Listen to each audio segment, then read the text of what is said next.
ladies and gentlemen, join me in inviting the SOMANATH Chairman ISRO Space Commission and Secretary Department of Space for the Foundation Day lecture. इस sector का foundation हम सबको ही याद है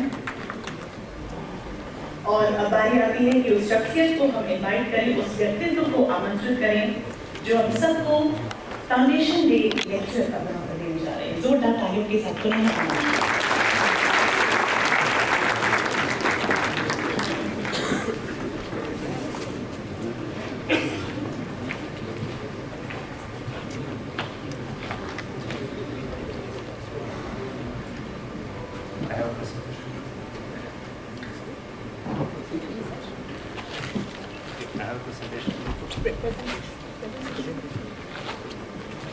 Okay, good. Good afternoon, Honorable Minister,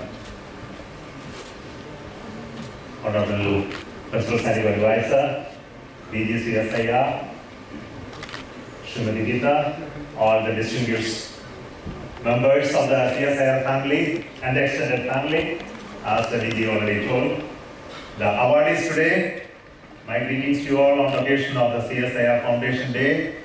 I'm very happy to be a co-traveler in the journey of CSIR in the last so many years. Working in the Department of Space, I have taken great support from CSIR laboratories spread across the country in many areas for advancing our work in space. And thank you so much for the support that you have been giving. I know in CSIR there are so many unsung heroes, and that's what today DG CSIR spoke about, some of those great accomplishments of 800 stories that were never told.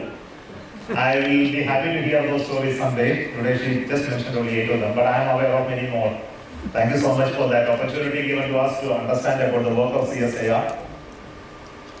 I thought on the Foundation Day it's very important that I speak about not about moon mission, but I should speak about what we did in the space sector, especially in the domain of connecting with the society, industry, as well as with the topics which are non-space. No?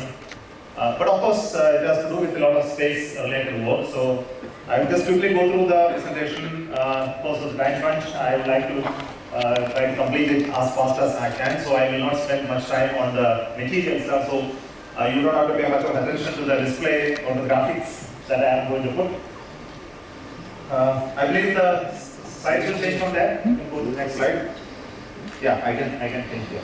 So the space program is now centered around the certain verticals, we call it. The verticals are basically people-centric and application-driven, primarily to accomplish the space activity that we are doing, right? The space transportation, that's building rockets and launching them, building satellites, which is the space infrastructure of various kinds, space applications, delivery, of course the capacity building, human space flight.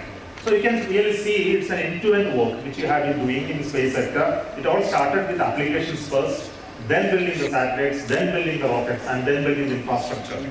So in fact, the journey of ISRO has been very characteristic of unlike other nations where they developed the missiles first, then looked at how they can become rockets, then how we can use rockets to launch satellites, then how to do applications. This has been the way others looked at it, but in India the culture has been entirely different.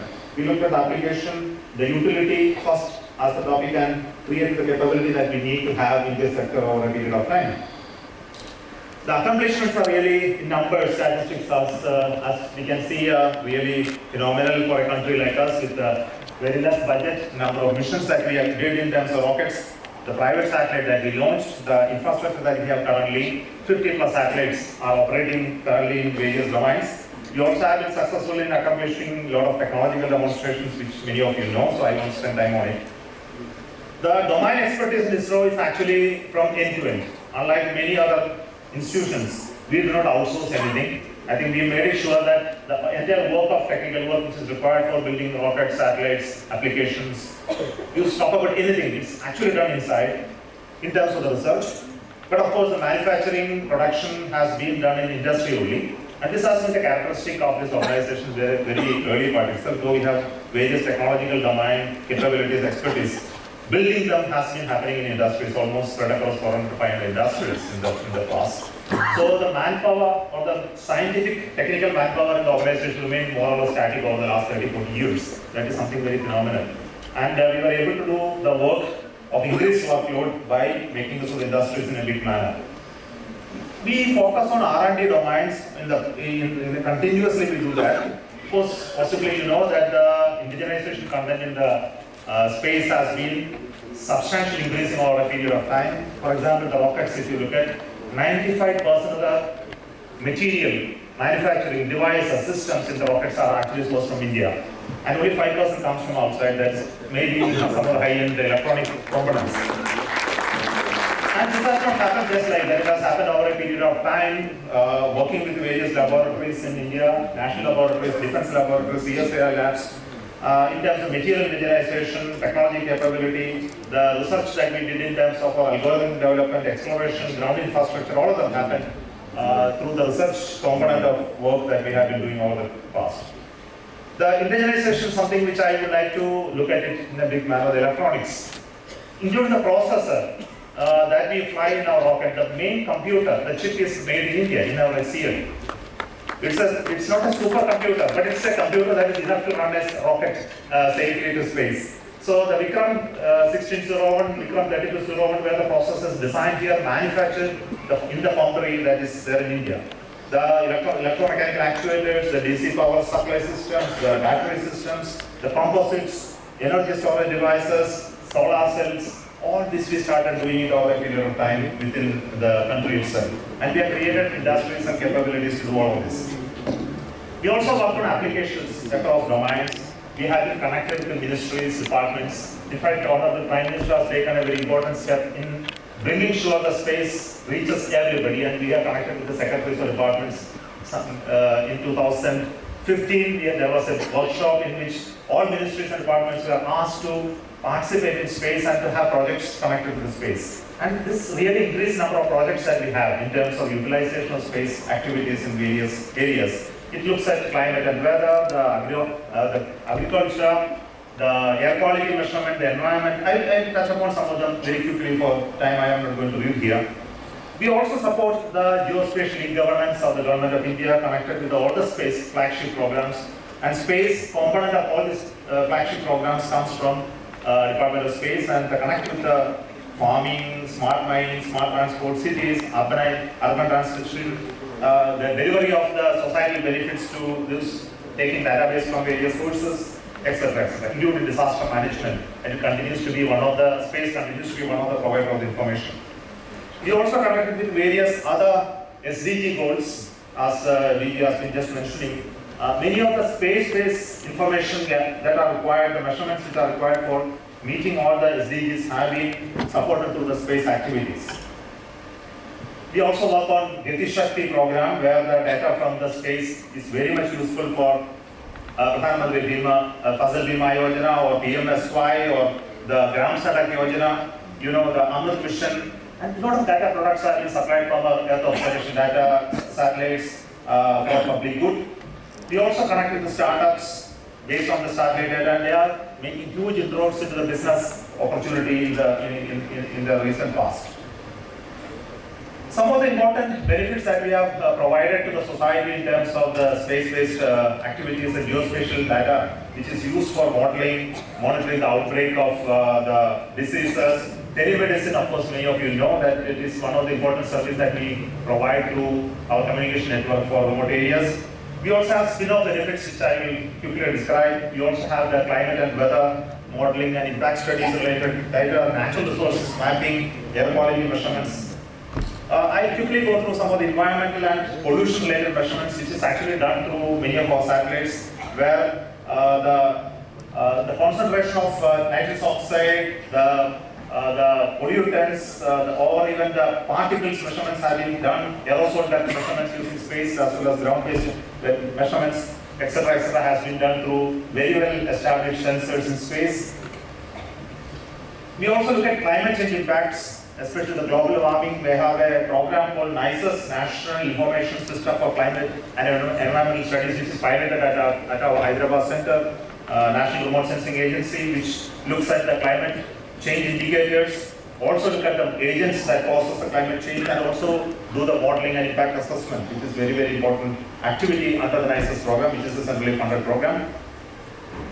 In the blue economy side, we have activity, you possibly are aware of the ocean sats that we launched, which looks at the ocean color, the ocean temperature, the wave heights, and also the chlorophyll content, and then make predictions for the fish catch, fish availability. It also gives information even including the current monitoring, state forecast of oceans, etc.